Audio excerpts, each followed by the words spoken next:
All right, everybody, welcome back to the post-game show to get you in the know. I am Ethan Myers with the know, joined by Eric over here. He typically does our Eye on the Tigers thing, but he's hopping on, joining me about this.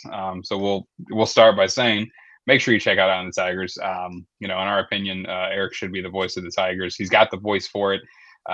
He's got that Bayou blend to him. So make sure you check that out over there. But immediate reaction, I'll kind of hop into it. Not shocked, but I am shocked that Rattler got benched. I think the second half after Shough went in, that it kind of showed that I don't think this is on the quarterback. And that's one thing that whether you believe it's Rattler or whether you believe it's Shough, you have to get that. You have to get past that part first. I don't think the way the Saints have played is on. And now obviously Rattler's not out there winning any games by himself either. But this could be any quarterback having to play with the supporting cast and not having a great game. So how do you feel about the transition and swapping out in that third quarter there for Shough? Yeah, I feel like at that point in the game, it kind of gotten away from you, and why not see what you got with Shough? I feel like you have to do that at some point in the season. Personally, feel like maybe it was a little early to do it, but I don't know. I really like Rattler, man. He kind of like you said, he doesn't have the best supporting cast, and I feel like he's definitely better than what these scores have been saying. Now, like you said, also, is he going out there and winning games by himself? Not really, but it's tough to do that with that offensive line and with the supporting cast he's surrounded by. Yeah, touching on the offensive line, you know, I feel like similar to the defense, you had backups and rookies coming in and they played better. And now you obviously lost McCoy, but Ruiz is back, and it's just like, what's what's the logic behind keeping guys on? And Dome discussions touched on this, but I want to talk about it again because you got guys out there that are hurting the team. They're making way too much money, and it doesn't make any sense to me that some of these guys are still getting chance after chance after chance to prove something when is all they've done is not do anything. One name I want to bring up is the fact that he and Taysom were both hurt and you know came back, but frankly, Juwan, big fan. I think he's a great guy. I see his wife on TikTok posting stuff. They seem like a great family. But right now, I want to talk about Juwan Johnson, the football player, and that's not impressive. Talk about Jack Stoll, the football player. That's not impressive. So I would like to know why Foster Moreau hasn't got anything. That's another decision that I'm just confused by because again, I understand he's coming back from the injury and he was on the underperform list and all this other stuff. And then you had Simpkins come in for Ruiz, and I think he did great. I think that was one of the better offensive line games without Ruiz, the guy you're paying all this money to. It just feels like it doesn't make a whole lot of sense that you're drawing up these plays for Juwan Johnson, play after play after play. But in the third quarter, Alvin Kamara had 4 touches. Make that make sense. Like, why are we? And I get it. Tight ends are safety blankets for young quarterbacks. I totally get it. But frankly, I don't think Juwan Johnson's a tight end. I think he's a receiver at the wrong size. And that's frustrating to watch as a fan. You want to stay competitive. You want to see the team go out there and just not call it in and quit. But when you're making the same decisions over and over again on personnel and play calling, and you're not getting any result differences, you got to change something. And Vilma said it on the broadcast, something's got to give. Like, you can't go out here and think, hey, we're still not winning these games that were winnable at one point. When Shough went in, I think it was 14-3. That's a Mhm. winnable football game in the third quarter. Like, I'm not saying we're going to go out there and put up 35 points or whatever the Giants did last week, but or the Broncos did last week against the Giants, but it's still a winnable game, and that's what's crazy to me is this supporting cast is just quite literally dropping the ball right? No pun intended, but still, like, they're dropping the ball consistently. If they don't drop the catch, they drop you're getting fumble recover or fumbles. If they do catch it, they're fumbling the ball and this and that. And it's just like, I just wish I could understand it, but supporting cast, man, I wish I wish we had uh I wish we had a quarterback problem because that would explain it. I don't know if it's a quarterback problem at this point. So I'll bring up the point that Velma thinks you should go back to Rattler next week. Um, I have been a Rattler should stay in there. I have been a don't put Shough in a position where he's coming in like Rattler. End of the season, you have so many games left, and he's going in there 0 and whatever. And now he's coming into the next season 0 and whatever because you decided to throw him in there, right? So what do you think about that? If you're in more shoes, who do you go up with next week? Oof, that's a good question, man. Personally, I I like Rattler. I just don't feel he's losing games for you at this point, with his play. Now today he did have the interception, but um, I mean, I don't know. At the same time, it'd be interesting to see Shuck kind of start off and to see how he progresses throughout the game. But like you saying, if you throw him in at this point and let him play the rest of the season or whenever, if he goes into next season 0-5 or whatever, that's that'll kind of hurt him. So I do. I don't know. I guess I would lean more with Shuck. Yeah, and I think at this point, you already pulled your quarterback halfway through the game, right? Or a little more than halfway through the game, third quarter with 4 minutes or something like whatever it was. And frankly, I thought outside of the one that he threw behind Olave, yeah, outside of the one that he threw to Olave, I think that Shuck had a pretty good game. I think he was a little more on target. So I think I'm with you. I think you do go back with the rookie because what do you have to lose? Originally my thought process was you don't want to throw him in there. You don't want him to go and whatever. You do have a bye week coming up that you could potentially prepare him for, but at that point, I think you're just, it may be time to rip off the band-aid. So, but we'll move to the next point.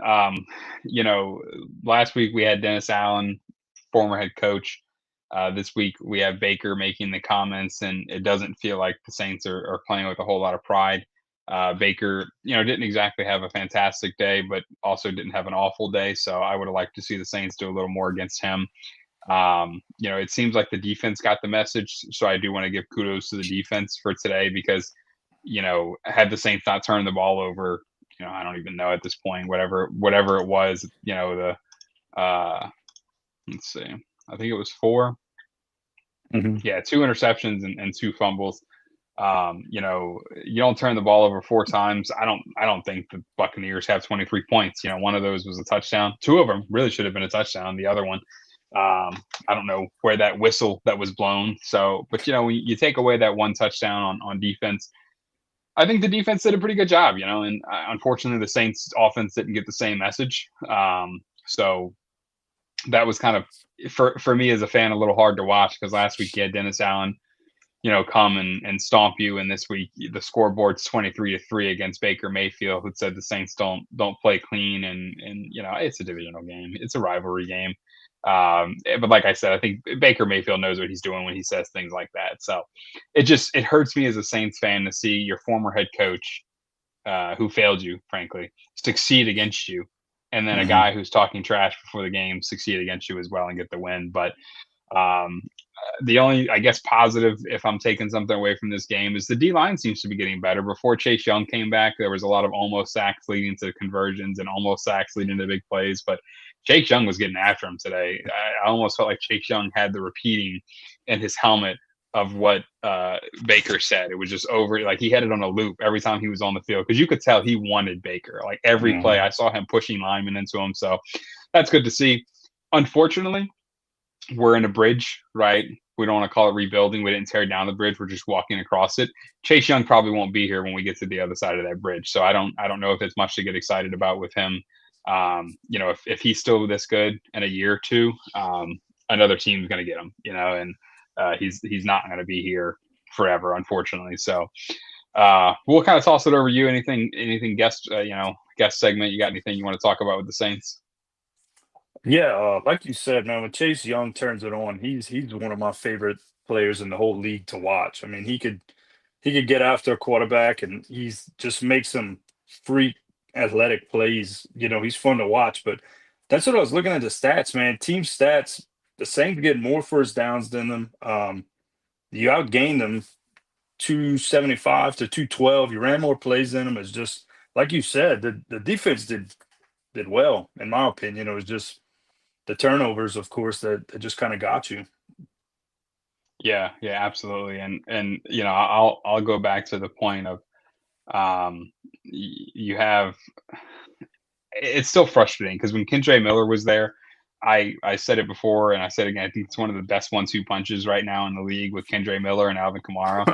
And for AK to only get 6 carries, I said in the pregame show that I don't care if AK doesn't get a lot of carries as long as we see what the rookie has, because I wanted to see what the rookie has over there. This Neal kid that we got. But I'll tell you the leading carries, Alvin Kamara. That's normally something you love to see, him leading with carries. The problem is he led with 6 carries. Tyler Shough, 3. Spencer Rattler, 3. Taysom Hill, 2. Chris Olave, 1. Why do both of our quarterbacks have – and they played half the game, right? Mhm. Both of our quarterbacks have the same amount of touches as our number 1 running back.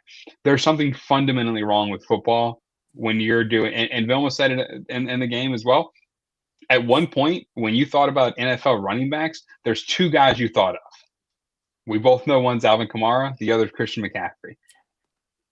How are you playing football knowing that you have the weapon that is Alvin Kamara, knowing that you have the guy who's so Saints, who's so committed to this team that he said if he gets traded, he's sipping pina coladas on a beach somewhere, and you're giving him 6 touches.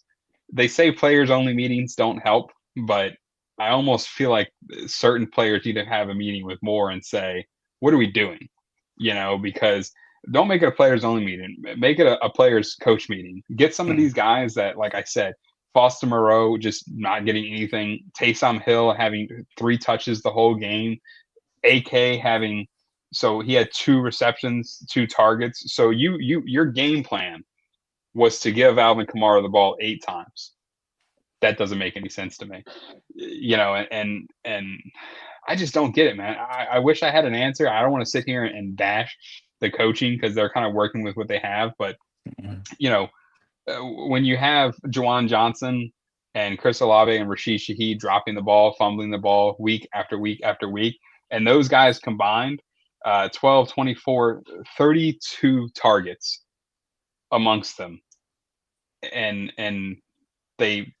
it's frustrating. You have so much talent, and frankly, if it's not going to work, again, maybe do what happened on the defense. That no one on the defense made a choice to go to the young guys. No one on the defense said, "Hey, let's do this." It was Tyrann Mathieu retiring, Justin Reed getting hurt, Justin Blackman getting hurt, Hugo Amadi getting hurt, Isaac got him. Like all these guys got hurt, and the rookie stepped up.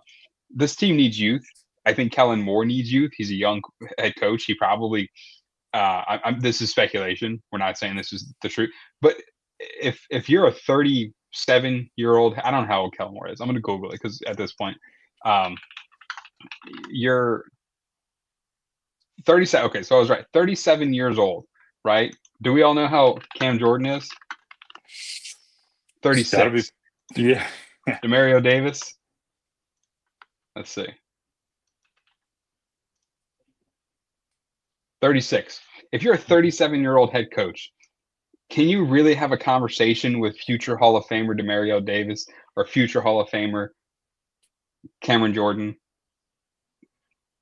I don't know if you can. And I'm not saying you didn't bench Demario Davis. I'm not. But what I am saying that is eventually I think those guys need to figure out if they truly want to be here or not. And if they do, they need to then pass that respect. Because right now it doesn't feel like it's working out with some of these. I mean, again, when your two best players on defense, your two most respected guys on defense, are the same age as your head coach, there's probably a little bit of like awkward tension in there when you're trying to tell them, "Hey, you got lost in the wash all night. What was Mm-hmm. going on?" You know, and you know, fortunately, I was on Brandon Staley hard. I was saying the same thing about him. Something's got to give with him because I refuse to believe these young guys have regressed so much. But you know what? The defense got younger, and now they're playing better. So I don't know. Maybe the same thing needs to happen with Moore on the offensive side of things because I just feel like I'm not going to say these guys don't respect him. That's not what I want to allude to. I don't think he's lost anyone. But again, I think if I was a 36-year-old future Hall of Famer, 2 or 3 years away from retirement on this current Saints roster, I would probably not pay as much attention as I should during team meetings. I would probably not hear my head coach as much as I should. I think that's just human nature. You know, I think everyone, we think about these NFL players as like these superstars and these athletes, and they are. But you know what? You and I work a regular day job, right? At your day job, if you have some, you know, if you were 40 and you had some 23-year-old fresh out of college supervisor come in, what would happen?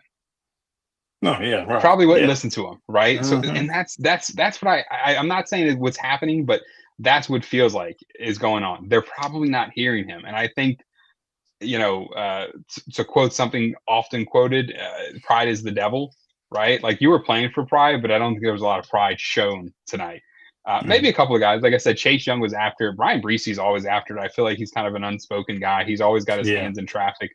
You know, but I don't feel, and sure, on the goal line, Demario Davis had that great tackle, but um, I just don't feel that those guys are taking enough of a stance with this team and the way it's. I think they're just okay with how it's happening, and that's frustrating for me because I think they also know, similar to my point about Chase Young, they're probably not going to be here in 2 or 3 years, right? Like I don't think they really truly care about where this team's going.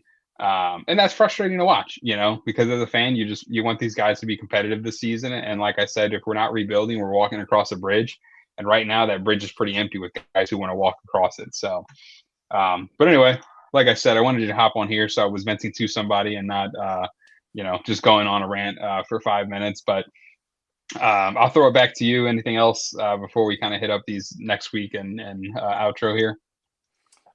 Somebody, man, who did well, especially against Ibuka, and I know he's had his struggles a little bit this season, man. Kool-Aid McKinstry, he had a decent game today. Yeah, no, I want to echo that because a couple of weeks ago I was tweeting number 4 got burnt, number Mm-hmm. 4 lost his man because and I go back to Dennis Allen as much as I hate to do it. Dennis Allen said he'll call him Kool-Aid when he's got the juice, right? Right now he doesn't have the juice. I think he's starting to juice. Yeah. You know, he had that one kind of like regress game after the 2 interception game, but today in the end zone, they targeted him one on one. And like they said, sure, it wasn't Mike Evans, but I think he had fantastic position both times. And if that is Mike Evans, you may not get your hands on the ball like he did, but you're going to get the ball away from Evans. Right. And it really looked like the receiver was playing DB on both of those plays. And you know, I tweeted it twice because I want to eat my words on Saints players. I'm okay with that. A couple of years from now, those are picks for Kool-Aid. And Mm-hmm. that's really exciting to see because I was starting to question. I've said it before on these pre and post game shows. These guys shouldn't regress this much. Something's going on, and I think, you know, I think it was New Orleans football or Nick Underhill or someone, I don't know who tweeted it out, but they talked about at halftime. You look at the schemes. The Saints are running a little bit of a different scheme on defense now, and I think, like I said, what's going on with the offense, something's got to give. I think the defense gave, and I think Brandon Staley's figuring out what do I need to do to put these guys in the best position that they can be in. We need to do the same thing on offense, you know. So I'm glad you brought up Kool-Aid because I should have. I've talked enough subtweeting, calling him number 4. Mm-hmm. He deserves his credit today because that was definitely those end zone throws and you know, just all game. I think he kind of had a lid on whoever he was guarding, frankly.